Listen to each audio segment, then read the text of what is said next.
মইপিঠে বাঘের হানায় জখম বন দফতরের কর্মী গণেশ সামলের শারীরিক অবস্থা স্থিতিশীল, তবে এখনও ওই বনকর্মী পুরোপুরি বিপদমুক্ত নন। হাসপাতাল সূত্রে খবর, তাঁর ডান চোখে আঘাত গুরুতর, চোখে রক্ত জমাট বেঁধে রয়েছে, দেখতে সমস্যা হচ্ছে। চিকিৎসকদের অনুমান বনকর্মীর ডান চোখের নার্ভে গুরুতর আঘাত লেগেছে। গতকাল চোখের এমআরআই সহ বেশ কিছু পরীক্ষা করা হয়েছে। মাথায় গভীর ক্ষত হওয়ায় প্লাস্টিক সার্জারির কথা ভাবছেন চিকিৎসকরা। মাথায় কামড় দিয়েছিল বাঘ, আর তার জেরেই কিন্তু এখনো পুরোপুরি বিপদমুক্ত হননি ওই অস্থায়ী বনকর্মী। হাসপাতাল সূত্রে জানা গিয়েছে তার ডান চোখে আঘাত লেগেছে গুরুতর, এখনো রক্ত জমাট বেঁধে রয়েছে, সেই কারণে দেখতে অসুবিধা হচ্ছে। চিকিৎসকদের অনুমান তার ডান চোখের নার্ভে গুরুতর আঘাত লেগেছে। গতকাল চোখের এমআরআই সহ আরও কিছু পরীক্ষা হয়েছে, তবে মাথার গভীর ক্ষত রয়েছে, আর সেই কারণেই প্লাস্টিক সার্জারির কথা ভাবছেন চিকিৎসকরা।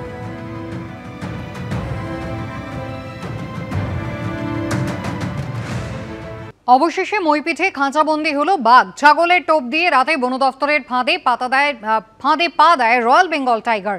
স্বাস্থ্য পরীক্ষার পর পূর্ণবয়স্ক বাঘটিকে জঙ্গলে ছেড়ে দেওয়া হয়। বাঘ ধরা পড়ায় স্বস্তিতে রয়েছেন মইপিঠের বাসিন্দারা।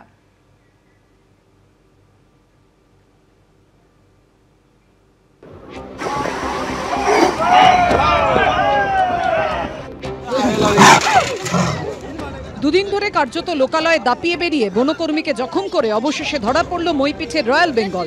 রবিবার থেকে বাঘের ভয়ে কাঁপছিল মইপিঠের নগেনাবাদ এলাকা। সোমবার এক বনকর্মীকে হামলা করে রয়্যাল বেঙ্গল। লাফ দিয়ে কামড়ে ধরে বনকর্মী গণেশ শ্যামলের মাথা।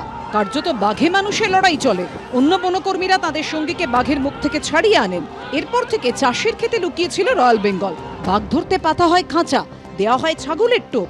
রাত 3:30 নাগাদ ছাগলের টোপে বন দপ্তরের পাতা খাঁচায় বন্দী হয় বাঘ। মঙ্গলবার ভোরে বাগে এলো বাঘ। রয়্যাল বেঙ্গল একেবারেই চাষের জমি রয়েছে, যে জমিতে সোমবার থেকে একেবারে ঘাপটি মেরে বসেছিল, সেখানে কিন্তু আজকে ভোরবেলা এরকম যে দুটি খাঁচা পাতা হয়েছিল, তার মধ্যে একটি খাঁচা বন্দী হয় বাঘ। বাঘের হামলা চোখের সামনে থেকে দেখেছেন নগেনাবাদের বাসিন্দা ভীম মণ্ডল। এখনো ভয় তটস্থ তিনি। ভীম মণ্ডল, আপনি এখানে ছিলেন এবং সেই সময় কি দেখতে পেলেন, তারপর কি হলো? দেখতে পেলাম যে ওকে তাড়িয়ে আনছে, তখন আমি মনে করছি যে ও তো আসতে পারে। আমি সেই সময় গাছে উঠে গিয়েছিলাম, এই গাছটায়, সজনা গাছটায় উঠে দাঁড়িয়েছিলাম। ওরা কর্মীরা যখন ফরেস্টের কর্মীরা এসে ওকে তাড়া করে, তখন ও আমার গাছের ভিতরতে লাফিয়ে গিয়ে ও সামনে পড়ে। কোনখানটা চলুন দেখি একটু। ওই লাঠির মুখের কাছে ওই এর উপর শুয়ে আছে।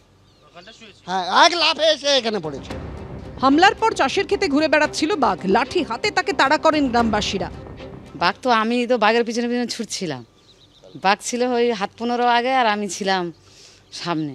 এবারে আমি এই ধারে আসছি, বাঘ এইভাবে চলে আসছে। ওই আমাদের ধান ঝাড়া হচ্ছে ওখানে, এবারে ওই ছুটে আসছি। এবার সবাই হাঁকাহাঁকি করছে, এসে বাঘ এখানে ঢুকে গেলে তারা ফোন করতে এসে জাল টালগুলো পা দিল।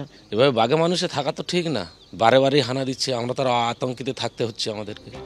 বন দপ্তর জানিয়েছে পূর্ণবয়স্ক পুরুষ বাঘটির বয়স আনুমানিক 10 বছর। পার্থপ্রতিম ঘোষ, জিলম করঞ্জাই ও অরিন্দম সেনের রিপোর্ট, এবিপি আনন্দ।